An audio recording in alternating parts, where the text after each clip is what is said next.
أهلا بالجميع.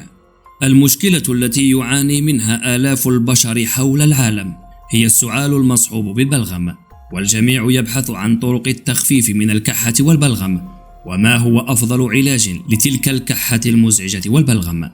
ودعونا نعرف أن التدخل في بداية حدوث المشكلة أمر مهم، إذ أن هذه العلاجات الطبيعية المنزلية تخفف من أعراض نزلات البرد والالتهابات المختلفة في جسم الإنسان، ولكن أثرها يكون رائعا عند التدخل في البداية.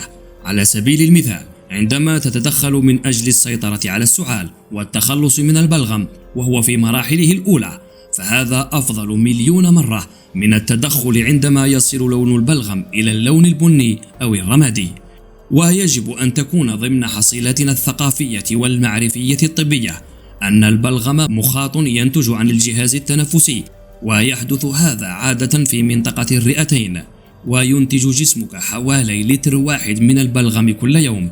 عندما يكون لديك عدوى يمكن أن يكون أكثر من لتر واحد. في البداية عزيزي المشاهد، تلاحظ أن البلغم يحمل لونا أبيضا شفافا، وهذا يعني أنك أصبت ببعض أنواع الحساسية الموسمية.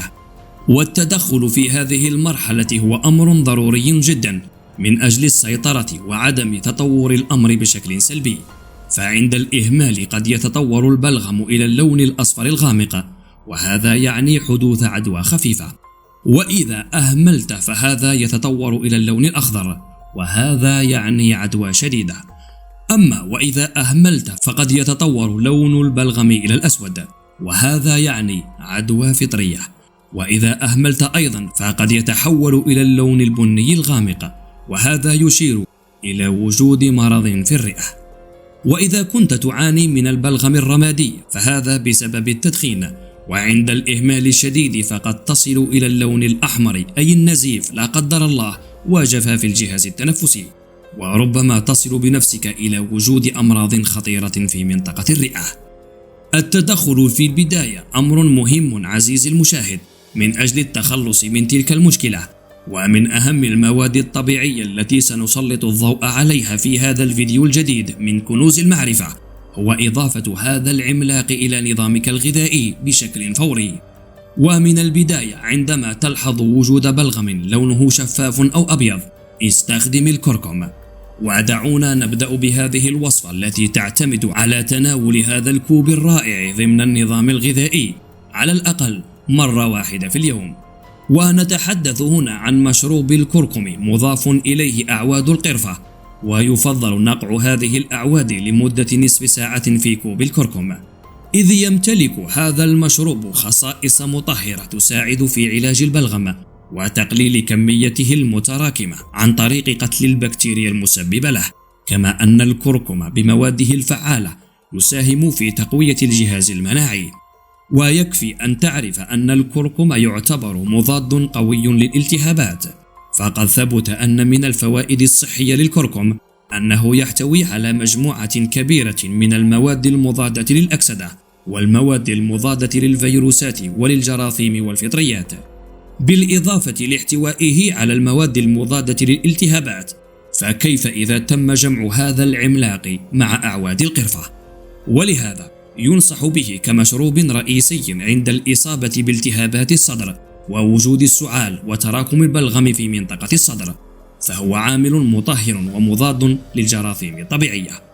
وباعتباره مادة مضادة للبكتيريا والفيروسات، فهذا يجعله فعالا في مقاومة السعال الناتج عن نزلات البرد والإنفلونزا، كما ويساعد على تحفيز جهاز المناعة في الجسم، ويعمل أيضا على إزالة السموم من الجسم بشكل رائع وتنظيف الكبد، إلى جانب دوره الرائع في السيطرة على مستوى الكوليسترول في الدم.